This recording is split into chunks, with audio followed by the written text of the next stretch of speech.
Well, the excellent adventure on these crossovers continues with Hugh and Andy. We're beginning to understand exactly what a crossover is all about, and we've had some very enjoyable drives. This car was really the inspiration from us wanting to go out and drive a bunch of crossovers. It's called the CrossTour.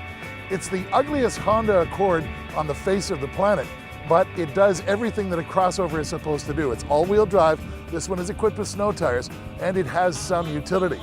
So we come to Muskoka to do all of this. Right now we're at High Falls and the dam. People say it's God's country, so I guess you can call this a God dam.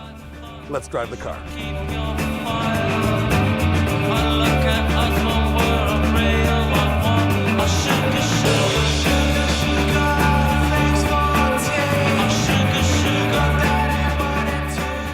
I really love first drives in a brand new vehicle to me, and it doesn't happen all that often, but when it does, you have that feeling of getting a first impression again.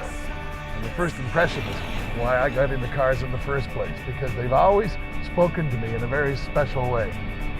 Now, approaching this vehicle, as we mentioned before, it's as ugly as you could possibly imagine, but in kind of a sweet way.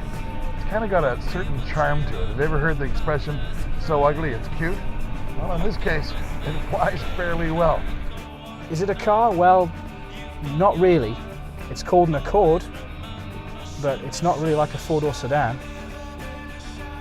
Is it an SUV? Well, it's not really that either. I mean, it looks more car-like than most SUVs, even crossovers.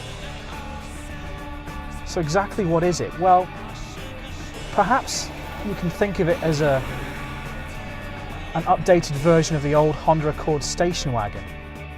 To sum it up, a car like this, the exterior styling, it is what it is.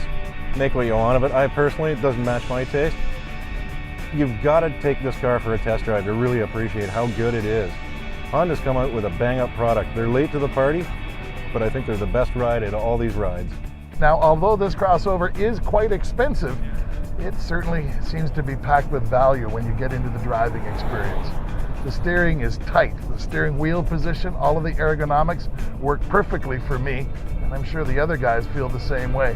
Steering wheel adjustable so that you can get the right angle. Gauges simply laid out. I love white on black. I don't know why everybody doesn't do it. Blue gauges just sort of give me the creeps. But logical, well laid out, great big tachometer, and of course, a fairly fuel efficient engine. Now the V6 power is on tap here, and when you tip into it, it works. There's absolutely no doubt about that. If you spent any time in a Honda product lately, you know about VTEC. Variable valve timing. Makes these things work like old two-stroke dirt bike motors. They just scream on the top end. Pulls right to 6,500 RPM. Doesn't miss a beat. I'm already speeding.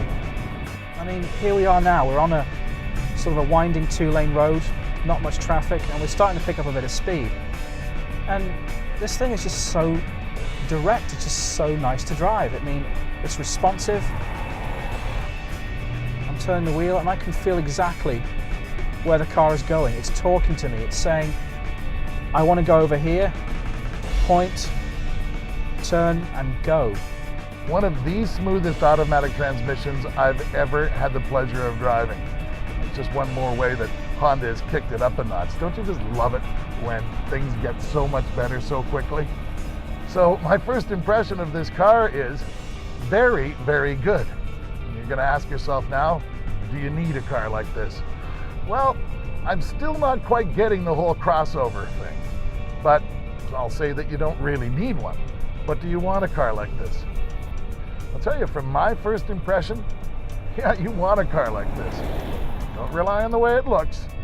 Go out and drive one, and you'll see exactly what I mean.